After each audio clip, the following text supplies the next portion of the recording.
ପିଲାମାନେ ସମସ୍ତଙ୍କୁ ଶୁଭ ସକାଳ। ମୁଁ ପ୍ରଶାନ୍ତ ବେହେରା, ସହକାରୀ ଶିକ୍ଷକ, ଭବାନୀ ଶଙ୍କର ସରକାରୀ ଉଚ୍ଚ ବିଦ୍ୟାଳୟ ସୁନ୍ଦରଗଡ଼।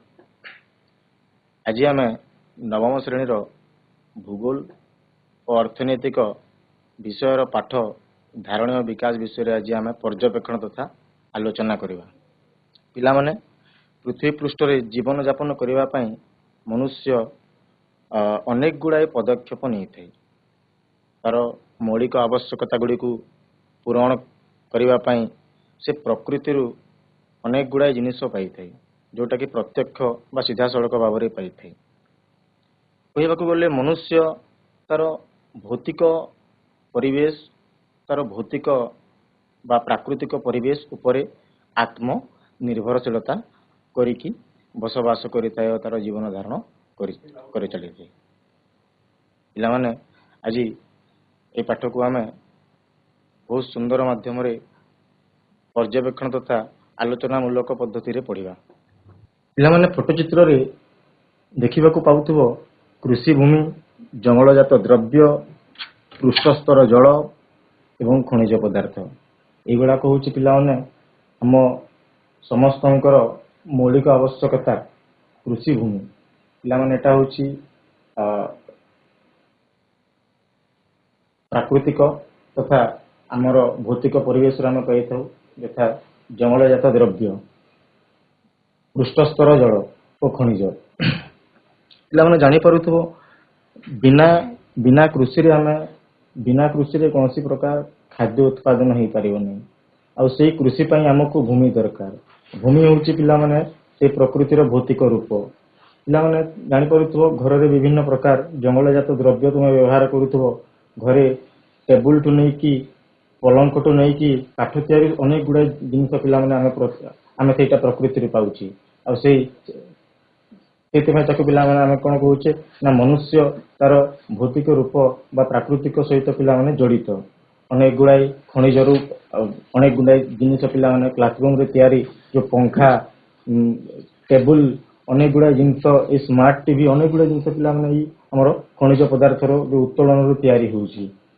କହିବାକୁ ଗଲେ ମନୁଷ୍ୟ ଏଇ ଆମର ପ୍ରକୃତି ତଥା ଭୌତିକ ଆମର ଯେଉଁ ବିଶ୍ୱ, ଆମର ଯେଉଁ ପୃଥିବୀ ଅଛି, ଆମର ଯେଉଁ ଭୌତିକ ରୂପରେ ପୁରା ଜଡ଼ିତ ଅଛି, ସମସ୍ତଙ୍କ ସହିତ ଆତ୍ମନିର୍ଭରଶୀଳତା ସହିତ ରହିଛି। ପିଲାମାନେ ଦେଖିପାରୁଥିବ ଫଟୋଚିତ୍ରରେ ଦେଖିପାରୁଥିବ ଦିପଟ ଆମର ଯେଉଁ ପୃଥିବୀକୁ ଦି ଭାଗରେ ଭାଗ କରାଯାଇଛି। ଗୋଟେ ପଟରେ ପିଲାମାନେ ଦେଖିବାକୁ ପାଉଥିବ ବହୁତ ସୁନ୍ଦର ଯେଉଁ ପୃଥିବୀର ରୂପ, ଯେଉଁ ଭୌତିକ ରୂପ ବହୁତ ସୁନ୍ଦର, ଆଉ ଅନ୍ୟ ପାର୍ଶ୍ୱରେ ପିଲାମାନେ ପୃଥିବୀର ରୂପ ପୁରାପୁରି ଭାବରେ ପୁରା ଉତ୍ତାପ ହିସାବରେ ଅଛି। କହିବାକୁ ଗଲେ ପିଲାମାନେ ଯେତେଗୁଡ଼ାଏ ବି ଆମର ଯେଉଁ ଅର୍ଥନୈତିକ ବିକାଶ, ଦେଶର ଯେଉଁ ଅର୍ଥନୈତିକ ବିକାଶ ହେଉଛି, ଆମର ଯେତେଗୁଡ଼ାଏ ବି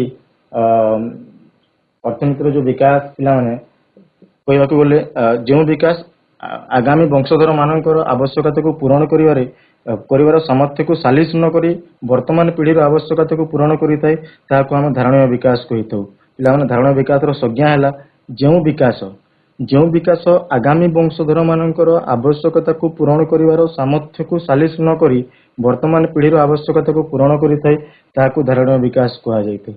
କହିବାକୁ ଗଲେ ପିଲାମାନେ, ଆମେ ଅନେକ ଗୁଡ଼ିଏ ଯେଉଁ ଭୌତିକ ଜିନିଷ ବ୍ୟବହାର କରୁଛେ, ଖଣିଜ ପଦାର୍ଥ ହେଲା, ଜଳ ହେଲା, କୃଷିଭୂମି ହେଲା, ଅନେକ ଗୁଡ଼ାଏ ଭୌତିକ ଜିନିଷ ଯେଉଁଟାକି ଆମେ ପିଲାମାନେ ସିଧାସଳଖ ପ୍ରକୃତିରୁ ପାଉଛେ, ତାହା ଖାଲି ଆମେ ବ୍ୟବହାର କରୁନେ, ଆମର ଯେଉଁ ଆଗାମୀ ପିଢ଼ି ବା ଆଗାମୀ ବଂଶଧର ଯେଉଁ ଆସିବେ ସେମାନେ ମଧ୍ୟ ତାହାକୁ ବ୍ୟବହାର କରିବେ।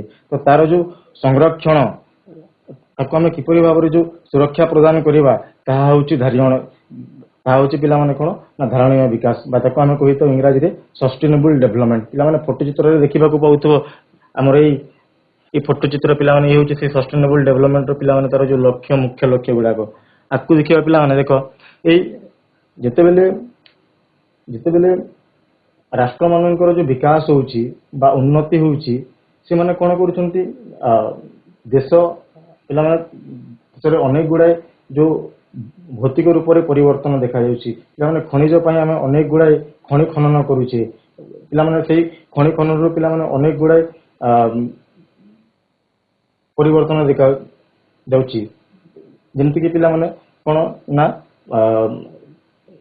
କହିପାରିବା ବାୟୁ ପ୍ରଦୂଷଣ ହେଲା, ଜଳ ପ୍ରଦୂଷଣ ହେଲା, ଅନେକ ଗୁଡା ଜିନିଷ ସେଇଠୁ ପିଲାମାନେ ବାହାରୁଛି, ଆଉ ଯାହାକି ପିଲାମାନେ ଆଗାମୀ ଭବିଷ୍ୟତ ବା ଆଗାମୀ ବଂଶଧର ପାଇଁ ସେଟା କ'ଣ ଅସୁରକ୍ଷିତ କହିବା।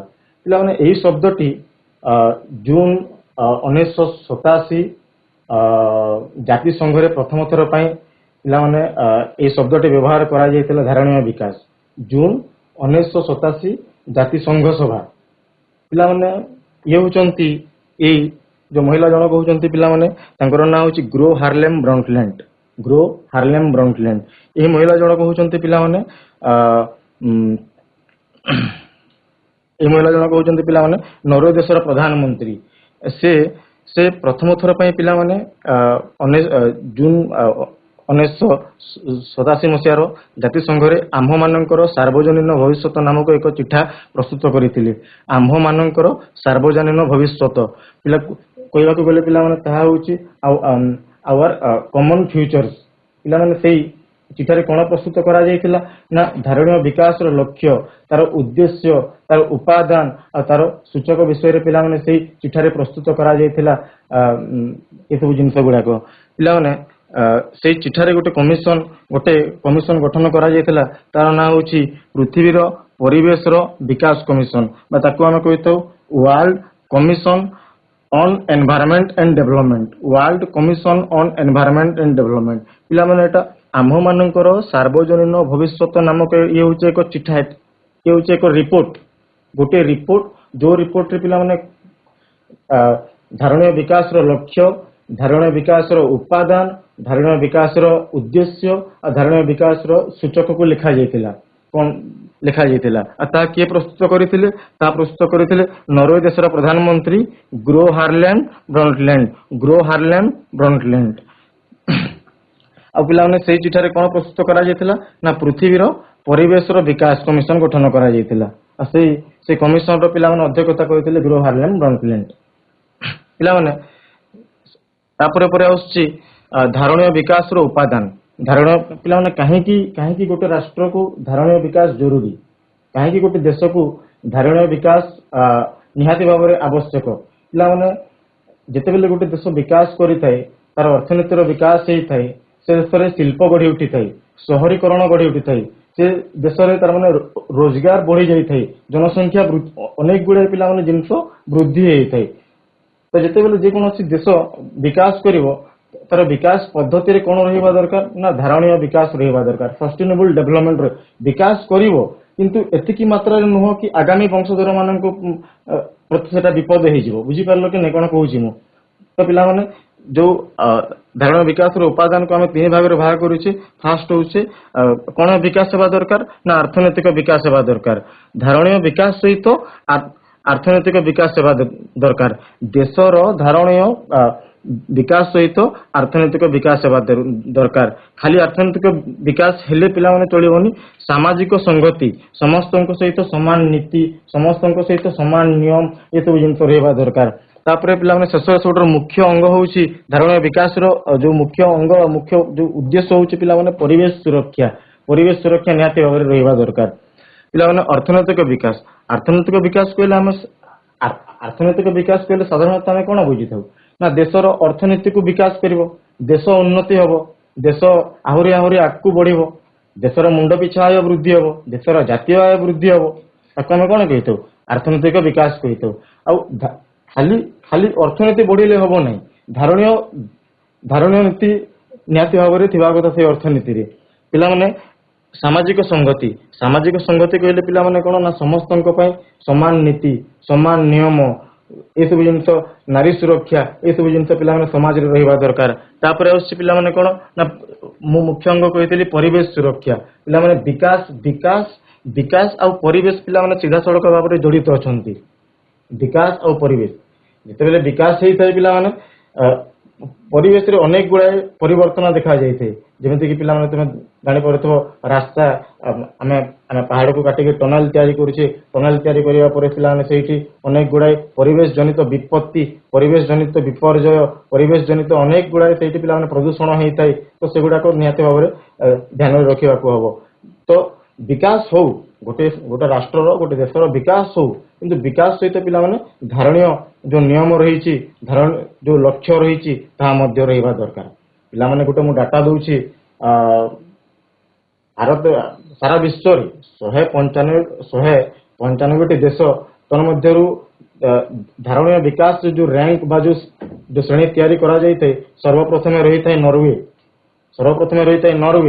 द्वितीय रही था स्वीडेन फिनलैंड ये सब देश गुड़ा कहते पिला माने उत्तर यूरोपीय देश बा तांको आमे कहि था स्कैंडिनेवियन देश स्कैंडिनेविया देश कहा जाए सेठी पिला माने विकास जो चित्र आम जो देखु आजिका दिन में जो राष्ट्र मानकर सेठी सबु किछि तार माने जो अर्थनैतिक विकास होउची धारणीय विकास सहित होउची सबु किछि सेठी ठीक चली पिला माने भारत रो जो रैंक यदि मु कहिबी हमर ए सस्टेनेबल डेवलपमेंट रे 112 नंबर रे अछि चिंता कर 195 देश तन्मध्य आम जाइए पछरे अच्छे 112 नंबर रैंक रे अच्छे नंबर रे अच्छे कहवाक गले आगामी पीढ़ी आगामी वंशधर पिला माने अर्थनैतिक देशर अर्थनैतिक विकास हो किंतु धारणीय विकास सहित चिंताधारा यार कि आगामी पीढ़ी भी आईबी आगामी पीढ़ी भी आसबी खाली आम यही संबल को खाली आम यही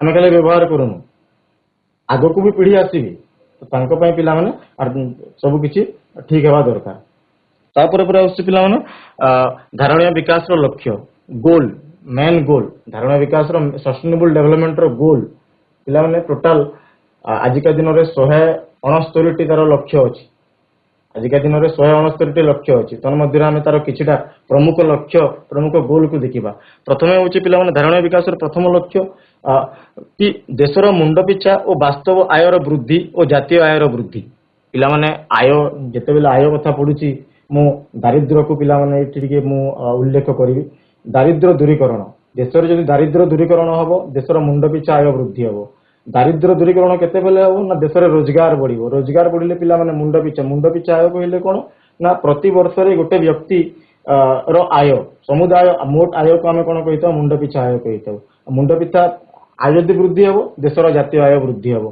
तो निहाती भाव में पिला माने धारणीय विकास लक्ष्य कौन ना दारिद्र्य दूरीकरण करिकी मुंड पिछा आय तथा देशर जो जातीय आय को वृद्धि करवा द्वितीय रही पिला माने समस्तंकर स्वास्थ्य एवं शिक्षा समस्त को ठीक भाव में स्वास्थ्य समस्त को जो बेसिक एजुकेशन बा शिक्षा मिलवा दरकार पिला माने आमे केते बेले गोटे व्यक्ति को साक्षर कहिथे एते बेले शिक्षा कथा उठी आम केते बेले गोटे व्यक्ति को साक्षर कही जो व्यक्ति से निजर मातृभाषा ठीक भाव में पढ़ी पारुथबो लिखि पारुथबो किछिटा अंक बा गणित विषय किसी तार ज्ञान थी ताको आम कौन कही साक्षर कही तो पिला माने समस्त को स्वास्थ्य और समस्त को शिक्षा हूँ पिला धारा जो आमर जो धारणीय विकास गोटे प्रमुख लक्ष्य देश में समस्त जनसंख्या को समस्त जो लोक ठीक भाव में स्वास्थ्य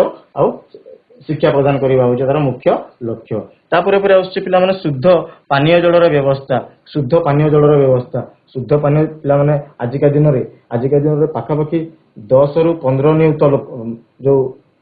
नियुक्त लोक प्रतिदिन विशुद्ध जल तार मिली पार ना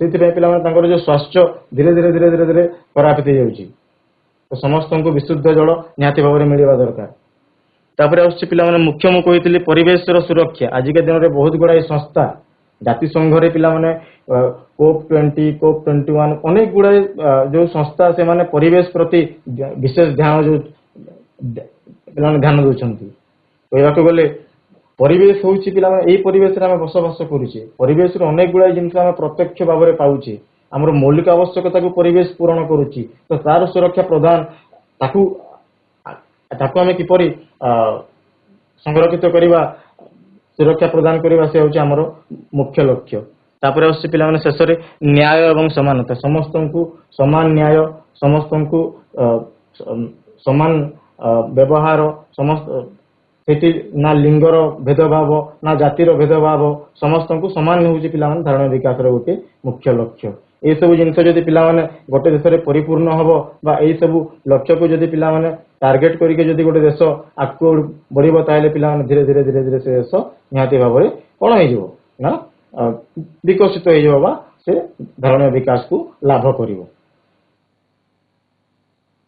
ପିଲାମାନେ ଆଉ ଧାରଣୀୟ ବିକାଶର ନିୟମ ଅନେକ ଗୁଡାଏ ନିୟମ ରହିଛି ପିଲାମାନେ ଗୋଟେ ଦେଶ ପାଇଁ।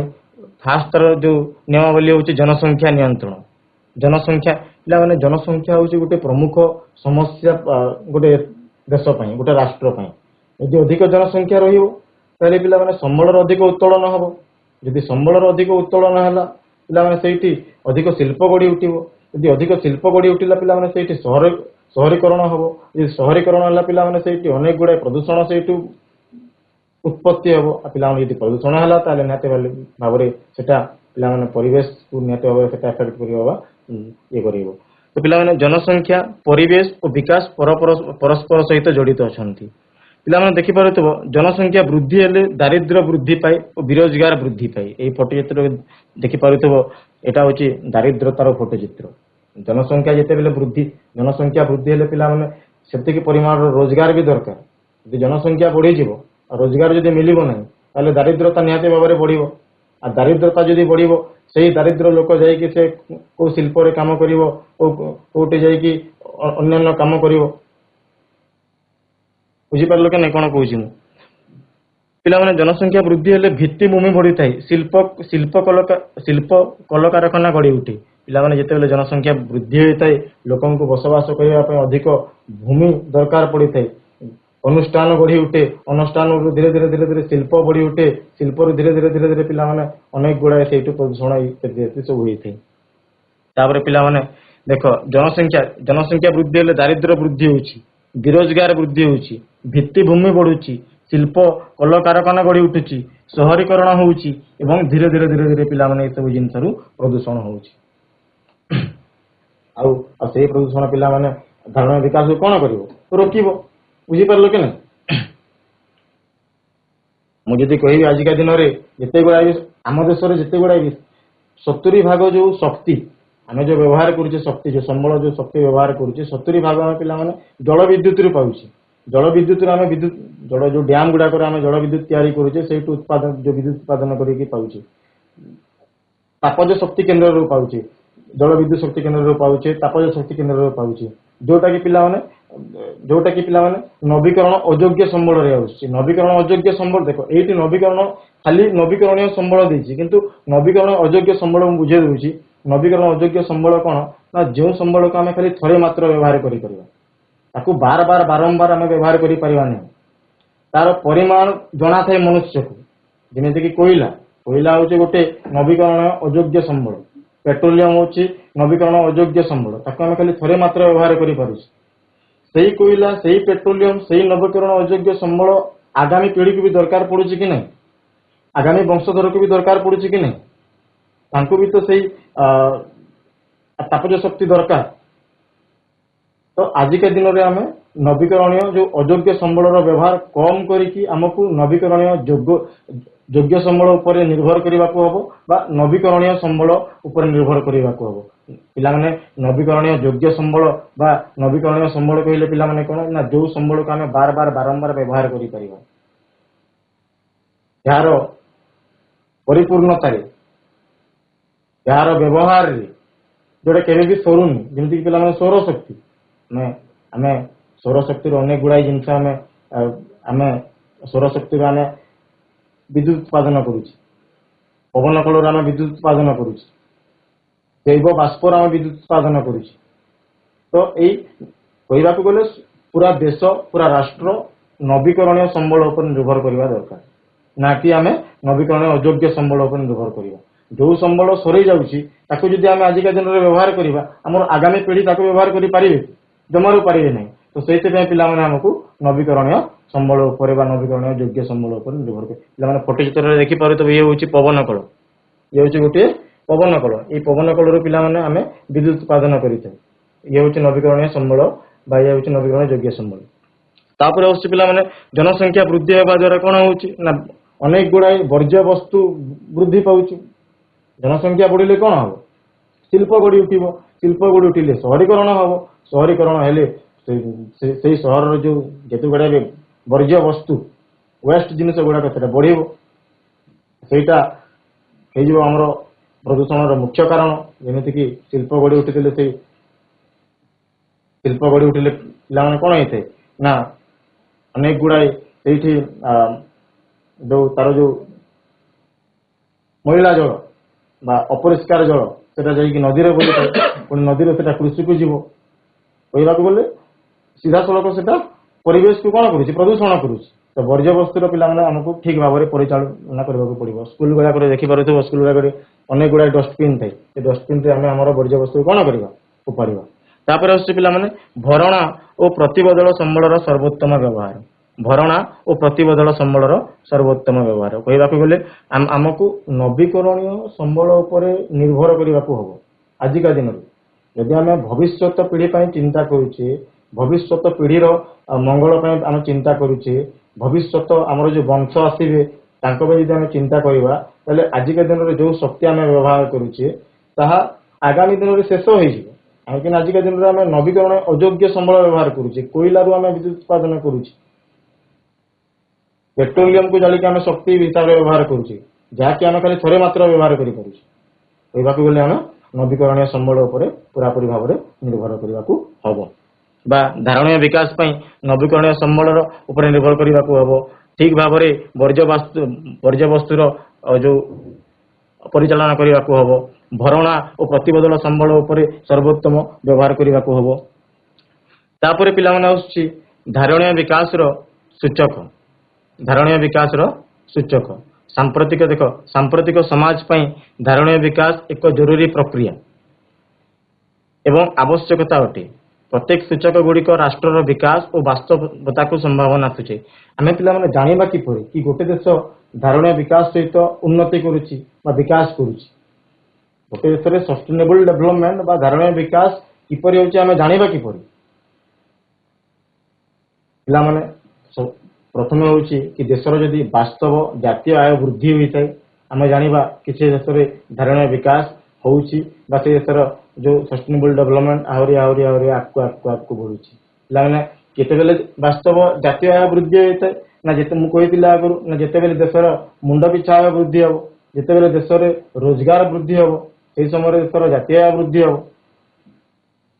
ମାନବ ସମ୍ବଳ ସମ୍ବଳର ସୁବିନିଯୋଗ। ପିଲାମାନେ ମାନବ ସମ୍ବଳ କହିଲେ ସମସ୍ତେ ବୁଝିପାରୁଥିବ। ମାନବର ଯୋଉ ସେବାର ଗୋଟେ ମୂଲ୍ୟ ଥାଏ। ସେଇଥିପାଇଁ ଆମେ ମାନବକୁ ଆମେ ସମ୍ବଳ ହିସାବରେ ବ୍ୟବହାର କରୁଛୁ। ଆଜିକା ଦିନରେ ଆମକୁ ଯେତେବେଳେ ଜ୍ୱର ହେଇଥାଏ ଆମେ ଡାକ୍ତର ପାଖକୁ ଯାଉ।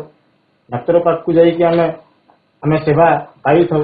ତ ସେଇ ସେବା ପାଇଁ ତାକୁ ଆମେ କଣ କହୁଛେ? ସେଇ ମାନବ ସମ୍ବଳ କହୁଛେ। ତ ମାନବ ସମ୍ବଳର ସୁବିନିଯୋଗ ହେବା ଦରକାର। ତାପରେ ଆସୁଛି ଜଳର ଉତ୍ସ ଓ ବ୍ୟବହାରର ପରିମାଣ। ଜଳର ଉତ୍ସ ଓ ବ୍ୟବହାରର ପରିମାଣ। ପିଲାମାନେ ଦେଶରେ କାହିଁକି ନା ଯେତେବେଳେ ଆମେ ଧାରଣୀୟ ବିକାଶର ଲକ୍ଷ୍ୟ ପଢିଥିଲେ, ତାର ଗୋଟେ ମୁଖ୍ୟ ଲକ୍ଷ୍ୟ ଥିଲା କି ସମସ୍ତଙ୍କୁ ଶୁଦ୍ଧ ପାନୀୟ ଜଳ ବା ବିଶୁଦ୍ଧ ପାନୀୟ ଜଳର ଦରକାର ପଡିଥାଏ। ତ ପିଲାମାନେ ଜଳର ଉତ୍ସ ବ୍ୟବହାରର ପରିମାଣ ଉପରେ ମଧ୍ୟ ଆମକୁ ଆକଳନ କରିବାକୁ ହବ। ତାପରେ ଆସୁଛି ଶୁଦ୍ଧ ପାନୀୟ ଜଳ ଓ ବିଶୁଦ୍ଧ ବାୟୁର ଉପଲବ୍ଧି। ସମସ୍ତଙ୍କୁ ଶୁଦ୍ଧ ପାନୀୟ ଜଳ ନିହାତି ଭାବରେ ମିଳିବା ଦରକାର। ବିଶୁଦ୍ଧ ମୁକ୍ତ ବାୟୁ ପାଉଥିବା ଦରକାର ବା ମିଳୁଥିବା ଦରକାର। ତାପରେ ଆସୁଛି ଗଚ୍ଛିତ ପ୍ରାକୃତିକ ସମ୍ପଦର ପରିମାଣ ଓ ଉତ୍ତୋଳନ ହାର। ପିଲାମାନେ ଗଚ୍ଛିତ ସମ୍ପଦ କହିଲେ କଣ ନା ଯୋଉ ସମ୍ପଦକୁ ମନୁଷ୍ୟ ଆଜିକା ଦିନରେ ଆଜିକା ଦିନର ଯୋଉ ପ୍ରାଦ୍ୟୋଗ୍ୟ ହେଲା, ଆଜିକା ଦିନର ଯୋଉ ଟେକ୍ନୋଲୋଜି ହେଲା, ଆଜିକା ଦିନରେ ତାକୁ ଆମେ ତାର ସେଟା ଷ୍ଟୋର ହେଇକି ଅଛି, ଗଚ୍ଛିତ ହିସାବରେ ଅଛି, ପ୍ରକୃତିରେ ଅଛି। ତାକୁ ଆମେ ଗଚ୍ଛିତ ସମ୍ବଳ କହିଥାଉ। ତାର ବ୍ୟବହାର ଆଜିକା ଦିନରେ ସେତିକି ବିକାଶ ହେଇନି ସେଇ ସମ୍ବଳ, ସେଥିପାଇଁ ତାକୁ ଆମେ ଗଚ୍ଛିତ ହିସାବରେ ରଖିଛେ। ତାପରେ ଆସୁଛି ପିଲାମାନେ ସହରୀକରଣ, ପରିବେଶ ପ୍ରତି ସଚେତନ। ମୁଁ କହିଛି ପିଲାମାନେ ଧାରଣୀୟ ବିକାଶର ତାର ଯୋଉ ମୁଖ୍ୟ ହଉଛି ପରିବେଶ ସଚେତନତା। ଧାରଣୀୟ ବିକାଶର ମୁଖ୍ୟ ଲକ୍ଷ୍ୟ ବା ମୁଖ୍ୟ ତାର ଯୋଉ ଉଦ୍ଦେଶ୍ୟ ହଉଛି କି ଆମେ ଆମର ପରିବେଶକୁ କିପରି ଭାବରେ ସଂରକ୍ଷିତ କରିବା ଆଗାମୀ ବଂଶଧର ପାଇଁ। 100 ବର୍ଷ ଆଗରୁ ଯଦି କହିବି 100 ବର୍ଷ ଆଗରୁ ପୃଥିବୀରେ ଯେତିକି ମାତ୍ରାରେ ଶିଳ୍ପ ଥିଲା, ଆଜିକା ଦିନରେ ଯଦି ଆମେ ଶିଳ୍ପର ହାର ଦେଖିବା, ମାନ ଦେଖିବା, ତାହେଲେ ବହୁତ ବୃଦ୍ଧି ହେଇଛି। ଆଗରୁ ଲୋକମାନଙ୍କୁ ଶୁଦ୍ଧ ବାୟୁ ବିଶୁଦ୍ଧ ପାନୀୟ ଜଳ ମିଳି ପାରୁଥିଲା, କିନ୍ତୁ ଆଜିକା ଦିନରେ ତାହା ଗୋଟେ ଶ୍ରାପ ହେଇଯାଇଛି, ଜମାରୁ ମିଳୁନି। ଆଗାମୀ ବଂଶଧର ପାଇଁ ତାହା ତ ଥିବା ଦରକାର। ସେଥିପାଇଁ ଆମକୁ ପିଲାମାନେ ଧାରଣୀୟ ବିକାଶ ନିହାତି ଭାବରେ ପିଲାମାନେ ଅବଲମ୍ବନ କରିବାକୁ ହବ। ଆଉ ଏଇ ପରିବେଶ, ଏଇ ପ୍ରକୃତିକୁ ପିଲାମାନେ ବଞ୍ଚାଇବାକୁ ହବ ବା ସଂରକ୍ଷିତ କରିବାକୁ ହବ। ତାପରେ ପରେ ଆସୁଛି, ଦେଖ ଧାରଣୀୟ ଯୋଉ ବିକାଶ ଆମର ଯୋଉ ପଢିଲେ ପାଠରେ ପିଲାମାନେ, ଏଇ ପାଠରେ ଆମେ ପୁରା ପରିବେଶକୁ ଆମେ କିପରି ଭାବରେ ସୁରକ୍ଷା ପ୍ରଦାନ କରିପାରିବା, ପରିବେଶକୁ କିପରି ଭାବରେ ଆମେ ସଞ୍ଚୟ କରିପାରିବା, ସୁରକ୍ଷା ପ୍ରଦାନ କରିପାରିବା, ପରିବେଶକୁ ଆମେ କିପରି ଠିକ ଭାବରେ ବ୍ୟବହାର କରିପାରିବା, କାହିଁକି ନା ଆଗାମୀ ବଂଶଧର ପିଲାମାନେ ଏଇ ସବୁ ଜିନିଷକୁ ବ୍ୟବହାର କରିବେ। ପିଲାମାନେ କିଛି ଗୁଡ଼ାଏ ପ୍ରଶ୍ନ ମୁଁ ଦଉଛି, ଏ ପ୍ରଶ୍ନ ଗୁଡାକ ପରୀକ୍ଷାରେ ଆସେ, ଠିକ ଭାବରେ ପଢିବ ୟାକୁ। ପ୍ରଥମ ପ୍ରଶ୍ନ ଦେଖ, ଡ୍ୟାଶ ହେଉଛି ଧାରଣୀୟ ବିକାଶର ଏକ ମୁଖ୍ୟ ଅଙ୍ଗ। ଡ୍ୟାଶ ହେଉଛି ଧାରଣୀୟ ବିକାଶର ଏକ ମୁଖ୍ୟ ଅଙ୍ଗ। ପିଲାମାନେ ପରିବେଶ ସୁରକ୍ଷା। ପରିବେଶର ସୁରକ୍ଷା। Very good. ପରିବେଶର ସୁରକ୍ଷା ହେଉଛି ଧାରଣୀୟ ବିକାଶର ଏକ ମୁଖ୍ୟ ଅଙ୍ଗ। ପିଲାମାନେ କାହିଁକି ନା ଦେଖ, ମୁଁ କହୁଛି ଯେତେବେଳେ ଗୋଟେ ଦେଶ ଧାରଣୀୟ ବିକାଶ ପ୍ରତି ସଚେତନ ହେଇଥାଏ, ସେଇ ରାଷ୍ଟ୍ର ପିଲାମାନେ ଆଗକୁ ଉନ୍ନତି କରିଥାଏ। ବୁଝିପାରିଲ ନା କଣ କହୁଛି? ଯଦି କଳକାରଖାନା ସ୍ଥାପନ ହଉଛି, ବୃଷ୍ଟିପାତର ଅନିୟମତା, ସମ୍ବଳର ଉତ୍ତୋଳନ ହେଉଛି ଧାରଣୀୟ ବିକାଶର ମୁଖ୍ୟ ଅଙ୍ଗ ନୁହଁ। ଏଗୁଡାକ ପରିବେଶ ସୁରକ୍ଷା ହେଉଛି ପିଲାମାନେ ଧାରଣୀୟ ବିକାଶର ମୁଖ୍ୟ ଅଙ୍ଗ। ପରିବେଶକୁ ଆମେ କିପରି ଭାବରେ ସଂରକ୍ଷିତ କରିପାରିବା, ସୁରକ୍ଷିତ କରିପାରିବା, ଏ ହେଉଛି ତାର ମୁଖ୍ୟ ଅଙ୍ଗ। ଦେଖ ପିଲାମାନେ, ଦ୍ୱିତୀୟ ପ୍ରଶ୍ନ, ଡ୍ୟାଶ ହେଉଛି ଏକ ନବୀକରଣୀୟ ସମ୍ବଳ ଅଟେ। କୋଇଲା। କୋଇଲା। ଜଳ ଏକ ନବୀକରଣ ସମ୍ବଳ ଅଟେ। Very good. ଦେଖ, ଲୁହା ପଥର ହେଲା, କୋଇଲା ହେଲା, ଜାଳେଣୀ କାଠ ହେଲା, ଏଗୁଡାକ ନବୀକରଣୀୟ ଅଯୋଗ୍ୟ ସମ୍ବଳ। ନବୀକରଣୀୟ ଅଯୋଗ୍ୟ ସମ୍ବଳ। ଆଉ ଜଳ ହେଉଛି ପିଲାମାନେ ନବୀକରଣୀୟ ଅଯୋଗ୍ୟ ସମ୍ବଳ। ତାକୁ ଆମେ ବାରମ୍ବାର ବ୍ୟବହାର କରି ପାରିଥାଉ। ସେଥିପାଇଁ ତାକୁ ଆମେ କଣ କହିଥାଉ? ନବୀକରଣୀୟ କଣ କହିଥାଉ? ଯୋଗ୍ୟ ସମ୍ବଳ ବା ନବୀକରଣୀୟ ସମ୍ବଳ କହିଥାଉ। ଜଳ ହେଲା, ସୌରଶକ୍ତି ହେଲା। 3 ନମ୍ବର ପ୍ରଶ୍ନ ଦେଖ, ଡ୍ୟାଶ ମସିହାରେ ଆମ୍ଭମାନଙ୍କର ସାର୍ବଜନୀନ ଭବିଷ୍ୟତ ନାମକ ଏକ ଚିଠା ପ୍ରସ୍ତୁତ କରାଯାଇଥିଲା। ଡ୍ୟାଶ ମସିହାରେ ଆମ୍ଭମାନଙ୍କର ସାର୍ବଜନୀନ ଭବିଷ୍ୟତ ନାମକ ଏକ ଚିଠା ପ୍ରସ୍ତୁତ କରାଯାଇଥିଲା। Our common futures. କେଉଁ ମସିହାରେ ଆମ୍ଭମାନଙ୍କର ସାର୍ବଜନୀନ ଭବିଷ୍ୟତ ନାମକ ଏକ ଚିଠା ପ୍ରସ୍ତୁତ କରାଯାଇଥିଲା? ଡ୍ୟାଶ ମସିହାରେ ଆମ୍ଭମାନଙ୍କର ସାର୍ବଜନୀନ ଭବିଷ୍ୟତ ନାମକ ଏକ ଚିଠା ପ୍ରସ୍ତୁତ କରାଯାଇଥିଲା। ଏହା ଗୋଟେ ଚିଠା, ଗୋଟେ ରିପୋର୍ଟ, ଯୋଉଟା କି ଜାତିସଂଘ 1987 ମସିହାରେ ଜାତିସଂଘରେ ପିଲାମାନେ କଣ କରାଯାଇଥିଲା? ପ୍ରସ୍ତୁତ କରାଯାଇଥିଲା। କିଏ କରିଥିଲେ? ଗ୍ରୋ ହାର୍ଲେଣ୍ଡ ବ୍ରଣ୍ଡଟଲେଣ୍ଡ, ଯିଏକି ହେଉଛନ୍ତି ପିଲାମାନେ ନରୱେ ଦେଶର ପ୍ରଧାନମନ୍ତ୍ରୀ। ସେ ଜଣେ ପରିବେଶ ପ୍ରେମୀ।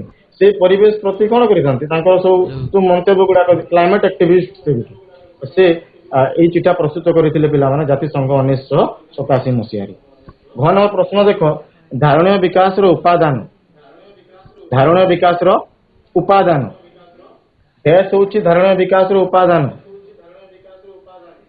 ଡ୍ୟାଶ ହେଉଛି ଧାରଣୀୟ ବିକାଶର ଉପାଦାନ। ଅନେକ ଗୁଡା ଆମେ ପିଲାମାନେ ଉପାଦାନ ପଢିଥିଲେ। ହାତ ଟେକ। Rengali, PDR SBS Rengali. Very good. ମାଇକରେ କୁହ। ଧାରଣୀୟ ବିକାଶର ଉପାଦାନ। ପିଲାମାନେ ଭେରି ଗୁଡ, କୁହ। ଠିକ ଅଛି, ସାଉଣ୍ଡ ଆସୁଛି, ମାଇକରେ କୁହ। ଧାରଣୀୟ ବିକାଶର ଉପାଦାନ। ଧାରଣୀୟ ବିକାଶର ଉପାଦାନ ଗୁଡିକ ପିଲାମାନେ କୁହ। ତାର ମୁଖ୍ୟ ଉଦ୍ଦେଶ୍ୟ।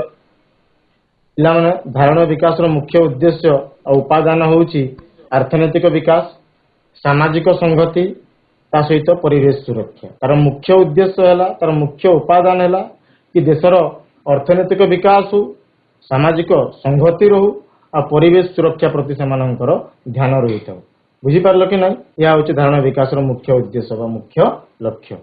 ତାପରେ ଆସୁଛି ପିଲାମାନେ डैश उपादान धारणीय विकास प्रमुख उद्देश्य अटे डैश उपादान धारणीय विकास प्रमुख उद्देश्य अटे को उपादान धारणीय विकास प्रमुख उद्देश्य स्वास्थ्य शिक्षा परिवेश सुरक्षा ये मध्य समस्त कोटा पिला तो बिरबिरा हाईस्कूल ऑप्शन डी डैश उपादान धारणीय विकास प्रमुख उद्देश्य वेरी गुड पिला माने स्वास्थ्य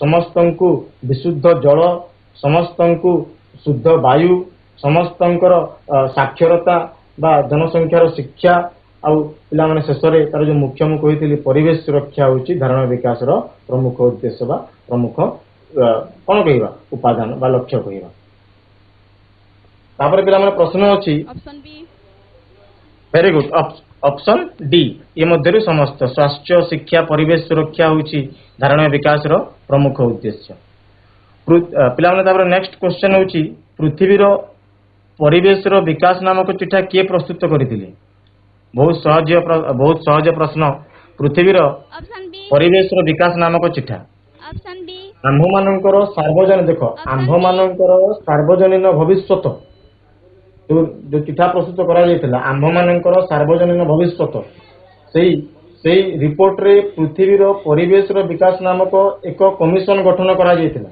जाकी का द्वारा ग्रो हार्लेम ब्रंटलैंड द्वारा बुझी पारले कि नहीं ग्रो हार्लेम ब्रंटलैंड से होचंती नॉर्वे देशर प्रधानमंत्री जड़े विशेष परिचित क्लाइमेट एक्टिविस्ट से जलवायु प्रदूषण प्रति जलवायु जो विशेष प्रति से अत्यंत कौन हुंती राउंड हुंती बुझी पारले कि नहीं तो ग्रो हार्लेम ब्रंटलैंड होचंती पृथ्वीर परिवेश विकास नामक चिठा प्रस्तुत करथिले तार अध्यक्षता मध्य करथिले जोटा कि पिला माने 1987 मसीहा जाति संघ रे प्रस्तुत करा जायतिला आ सेही दिनटु पिला माने सबु राष्ट्र सेही दिनटु सबु राष्ट्र निजर जो धारणीय विकास प्रति जो लक्ष्य जो रही ता प्रति समस्त अग्रसर हेली बुझी पारल कि नहीं तापर प्रश्न होची आगामी भविष्यत पीढ़ी मानकर आवश्यकता को पूरण करुवा विषय को डैश कहा जाए बहुत सहजिया प्रश्न आगामी भविष्यत पीढ़ी मानकर आवश्यकता को पूरण करुवा विषय को डैश कहा जाए वो विषय धारणीय जो विषय आगामी वेरी गुड पिला माने ताके हम कोन कहितौ धारणीय विकास कहितौ धारणीय विकास आगामी भविष्यत पीढ़ी मानकर आवश्यकता कोन करिथै पूरण करिथै बुझी पारलो कि नहीं पिला माने एही पाठ रे एटा होची भूगोल रो शेष पाठ बा आमे कहि परिबो अर्थनीति रो शेष पाठ पूरा अर्थनीति पाठ शेष होईची कहिले चलू तो जो विषय जो जिनसरा जदि बुझी पार नथिबो निजर क्लास सब्जेक्ट टीचर को जाई कि आउ थरे बुझिबो ये एमसीक्यू क्वेश्चन गुड़ा को प्रैक्टिस करिवो बही रो समस्त प्रश्नावली सब प्रैक्टिस करिवो ताले जे कि भलो मार्क रखिवो तुम समस्त धन्यवाद गृह कार्य लिखि दो पिला माने कम्बलर विनियोग धारणीय विकास संबंध रे स्लोगान मान लिखिवो समस्त।